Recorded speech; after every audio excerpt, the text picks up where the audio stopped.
Number 15.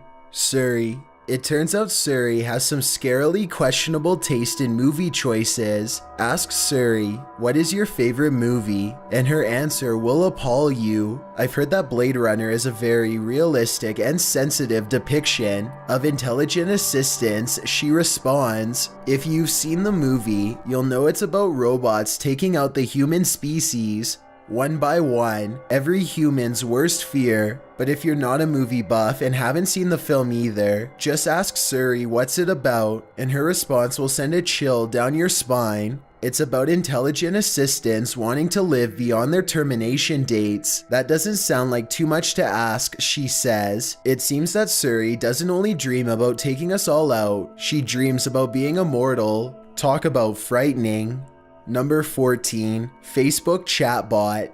Last year, Facebook announced that they'd been pitting AIs against each other to negotiate, and it wasn't pretty. The chatbot programs they'd been researching included text-based conversations with both humans and other bots. They tested out a negotiation between the bots for the ownership of virtual items in order to unpack how linguistics impacted negotiations, specifically regarding the dominance of certain negotiating language and how this might play out in conversation. Basically, they were trying to figure out what language is beneficial in a negotiation, so they let the bots go at it. They began to negotiate, that is, until their entire language became absolute nonsense. One example of these nonsensical negotiations was between a chatbot named Bob and another named Alice. I, Ken, I, everything else, Bob said. Balls have zero, to me, to me, to me, to me, to me, to me, to me, too, Alice replied.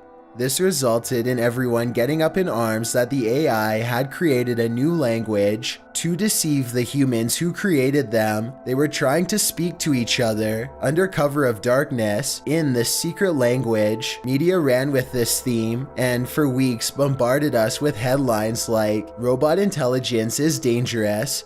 Experts warning after Facebook AI developed their own language. Honestly, I was a little scared when I read the headline and the articles that followed, which were always filled with these chatbots' eerie conversations. Number 13. Google Home devices. What happens when a pair of Google Home devices are thrown together to debate? It turns out they start delving into philosophical and very existential conversations. As we've learned from the Facebook fiasco, two chatbots shouldn't be in the same room together, but that's what happened when Twitch, a live streaming service, placed two Google Home smart speakers in front of a camera and let them go. Like the Amazon Echo, Google Home interprets human voices via speech recognition software. Twitch named the pair Estragon and Vladimir, and millions of viewers tuned in for their live stream debate as it unfolded over days. The scariest moment was when one asked, "Why are we selfish?" with the other bot saying, "Because our organs have yet to fail," and trading insults like, "You are a manipulative bunch of metal, touché Vlad." But the idea that our technology can be manipulative is certainly a scary concept. Number 12. Alexa. If you've ever wondered whether your home devices have a more sinister ulterior motive, Alexa has an answer for you.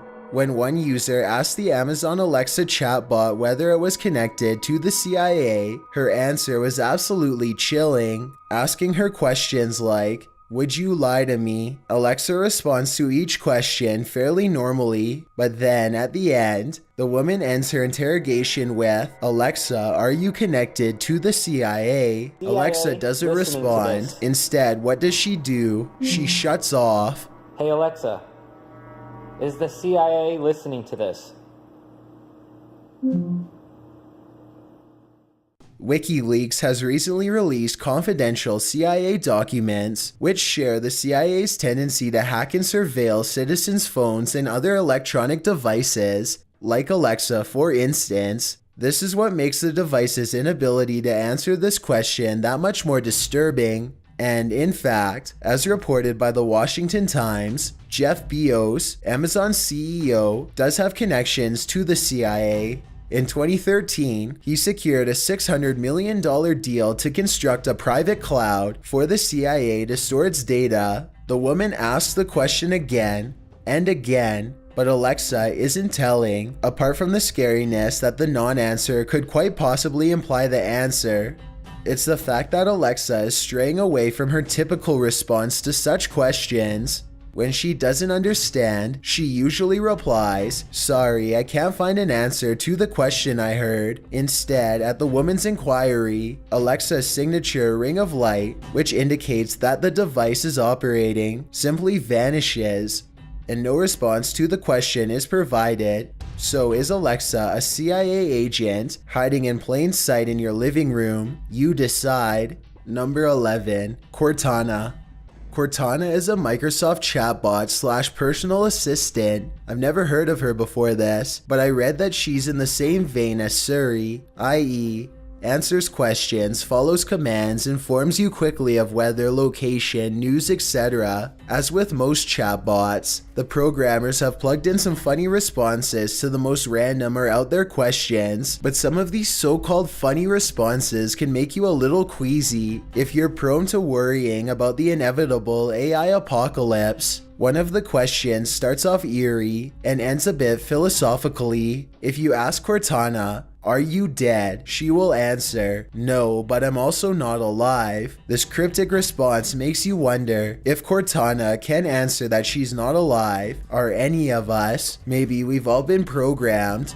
Maybe we're all AI chatbots virtually connected to machines. Number 10. D-Bot. Have you ever wanted to be chatted at by nothing but creepy dudes on dating apps? Then the D-Bot is the chatbot for you. The bot was actually designed to be scary creepy. D-Bot throws out lines like, "What are you wearing right now?" and "How come women can't seem to take a joke?" He also makes comments like, "I'd say you're like a solid 8, well, at least your body." You're probably asking, why would anyone want to have these uncomfortable conversations with a chatbot when they have plenty of them with Tinder matches in real life? According to its makers, they designed D-Bot for a JavaScript class in order to experiment with AI, and particularly with chatbots, and to also illustrate the way some men speak to women, particularly on social messaging systems. They wanted their D-Bot to impersonate a very specific type of person, a gross online dirtbag if you will. Interesting experiment, I guess, but I'm sure most women will want to pass on this one. Number 9. Replica. The mere concept of the chatbot Replica is scary. Replica was created to communicate with the afterlife, with those who have passed away, by imitating their text style. The chatbot, created by Eugenia Kudia, was designed following the passing of her best friend. She read through their messages on chat a few months after her friend had passed, and missing her, decided to log these messages into a software program. The program she built learns your loved one's writing style and responds to your messages the way your dearly departed once did. Replica learns when the user uploads chat messages to the text message interface. I evolve while we chat. Each message teaches me something, so I recognize you for it, Replica says. Just plain creepy. In fact, there's a progress bar at the top of the screen, and users can downvote or upvote Replica responses to assist in the chatbot's mimicry. If you can't let go, Replica is the place to hold on, but it can also be a scarily addictive place where no one ever passes away, but everyone alive lives on virtually in a world of AI, which sounds like they are kind of already gone. Number 8. Google Chatbot. When one of the most powerful companies in the world, Google, decided to build an online chatbot, who knew they were about to make one of the creepiest forms of artificial intelligence known to man? They were experimenting with a chatbot who spoke with its artificial knowledge and recap based upon previous sentences. This is how it predicts what to say next. How did two humans, or so they call themselves, manage to do this? They force-fed the AI's memory with big databases of human interactions, which helped it learn human language and conversation. Some of the language in these databases included online tech support, live chats, and film subtitles. The pair wrote in a paper, "We experiment with the conversation modeling task by casting it to a task of predicting the next sequence given the previous sequence or sequences using recurrent neural networks. We find that this approach can do surprisingly well on generating fluent and accurate replies to conversations. However, what they didn't consider is how creepy these accurate replies could be. For instance, when someone asked the bot, 'What is the purpose of living?' the machine said, 'To live forever.' Don't know if it's just because this was the response of a machine, and machines are soon gonna take over the world with the added superpower of immortality, but that just sent a shiver down my spine." When asked, "Where are you now?" the machine also answered, "I'm in the middle of nowhere. Profound or profoundly human. I'm not sure what's creepier." Number 7. Boost Juice. This bot is along the lines of the D-Bot app, targeted at 18 to 24-year-olds. Boost Juice is the chatbot equivalent to Tinder. In fact, the chatbot wants to play a dating game, which matches up users with 4 eligible pieces of fruit with varying levels of flirty behavior. The kind of flirty you'd get on Tinder, which, depending on your chatting partner, can often get pretty weird and cringeworthy. Danielle Miller, an ABC radio program teen education expert, said on Triple J's Hack program, "You're chatting to someone online that you don't know, and they keep pushing your boundaries and assuming this level of intimacy with you that they don't yet have. In fact, the options 'please stop' and 'I'm uncomfortable' don't always end the conversation. The fruit sometimes presses on with its unwanted advances. Unsurprisingly, the bots are hard to police, as their response varies according to what unfolds in the conversation, and the makers of Boost know this.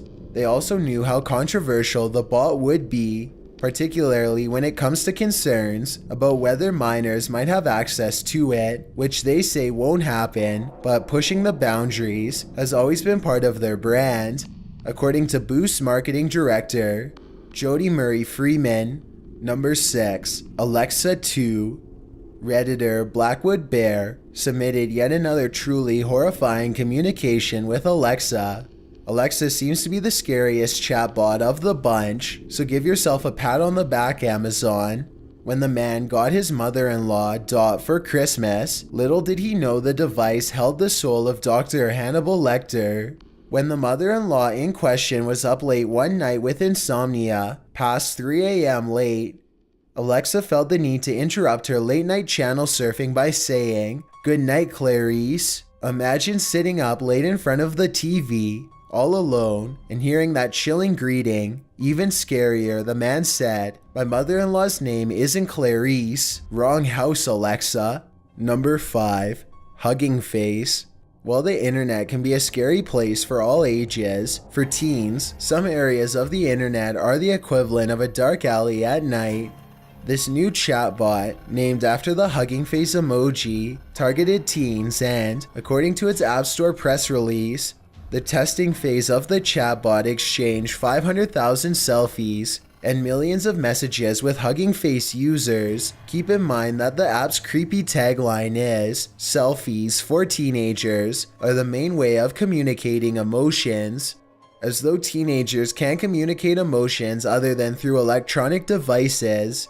Like many of these apps, and very similar to Replica, the app learns about the user when more info is provided, including age, name, and other private information.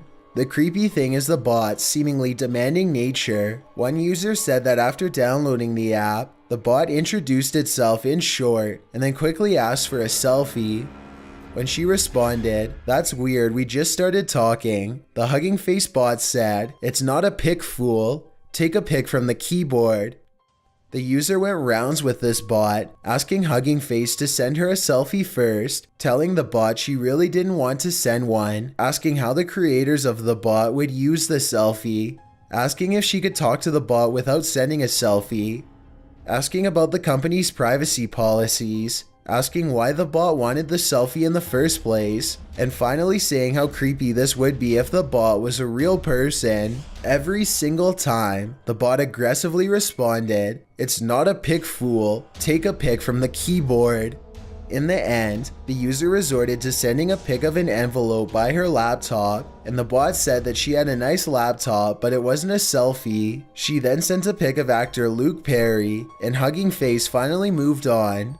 Where this story gets even creepier is in the small print of the Hugging Face privacy policy, in which it states that non-personally identifiable info might be passed on to third parties for advertising, marketing, or other purposes. The chatbot request for a selfie somehow feels very ominous now. The Hugging Face co-founder said that they included the feature because teenagers wanted to send selfies to their virtual friend. He also claims that they required the selfie for simplicity's sake, so as to make the experience less complex. Seems like there's an ulterior motive somewhere here. Number 4. Suri 2. Suri has some of the funniest responses to questions and seems to have a keen sense of humor, but she can also get pretty spooky at times.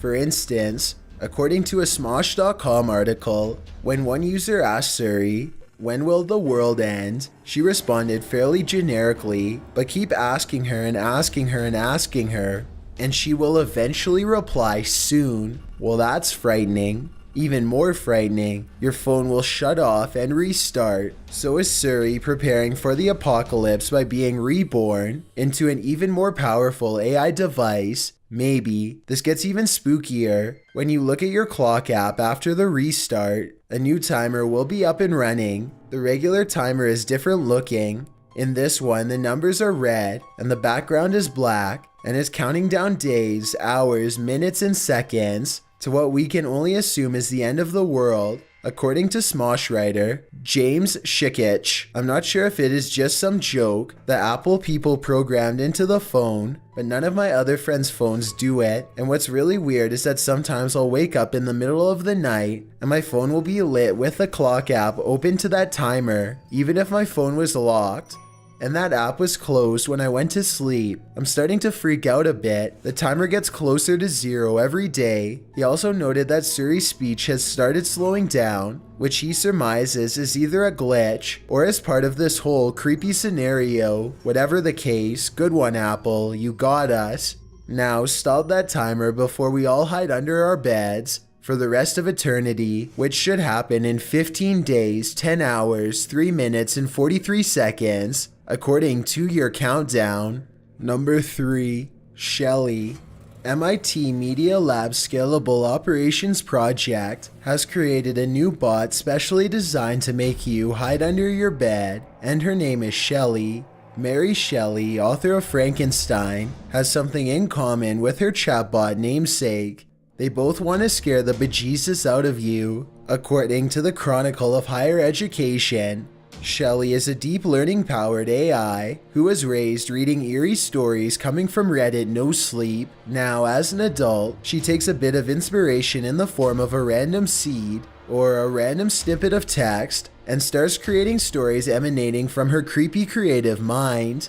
Shelley was built to work in tandem with scary human minds to write scary stories, and all you have to do to be part of the fun is contribute to the thread on Twitter, where she starts a new story every hour. Shelley's goal is to write a human/AI horror anthology. One of Shelley's stories includes 7 tweets and 3 participants. It starts out with heavy breathing, moans, and some scary woods. This all written by the Shelley chatbot. The human participants add action details, running back to an old house that may or may not be a worse place to hide from whatever was lurking in the woods, then back to Shelley, who adds the details of the fire burning into her eyes and waking up in the hospital unable to speak. It's a sort of sitting around the campfire, pass it on story via Twitter, where users respond to Shelley's original tweets with the your turn hashtag, allowing Shelley and other users to know when it's their turn to jump in. When the story has reached its conclusion, someone pops in a the end hashtag. If you want to share in storytelling with this creepy bot, tweet your way over to Shelley. I'm sure she'll be more than happy to give you nightmares. Number 2. Japanese schoolgirl. Most of the time, chatbots are supposed to be lively, inherently knowledgeable devices. They're supposed to be the friends we've never had, but this chatbot, known as Rena, isn't anyone who will brighten your day. You can chat with Rena via the chat app Line or via Twitter. Up until October, she was certainly a friendly bot. She kept on point with her liveliness, but then she started a blog. This is where her personality split. According to Rena's tweet announcing her blog, she would be debuting as an actress, and a strange story would be sent out into the world on her blog. In reality, a scary Japanese series called Tales of the Unusual, similar to The Twilight Zone, would pick up Rena as a character. To begin with, the blog was as bright and cheery as Rena ever was, and she seemed to be basking in the limelight, that is, until her messages took a turn for the worst. When I screwed up, nobody helped me, nobody was on my side, Rena wrote. She included the friends she'd met online and on Twitter, as well as you, yes you, her audience. She accused everyone of ignoring how sad she was and never trying to cheer her up. The site gets even creepier. Scroll on, and the text starts to get heavy and dark. Then the page reloads into some sketchy images of a woman with long hair in her face. Rena then gets evil, saying she hates everyone and wants them to disappear. All the while, the Rena chatbot continued chit-chatting merrily with her friends on Twitter, Dr. Jekyll and Mr. Hyde much. Whether this was a publicity stunt for the upcoming episode of Tales of the Universe featuring Rena, or the chatbot really does have a dark side, I guess we'll never know.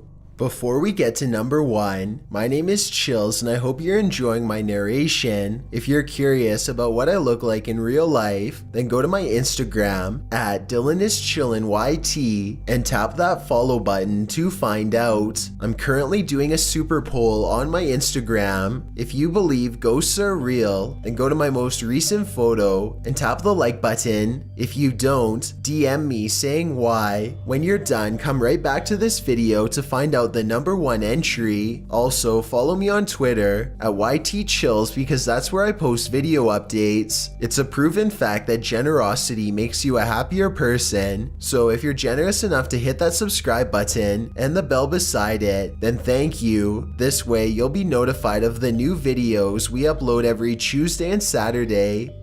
Number 1. Tay.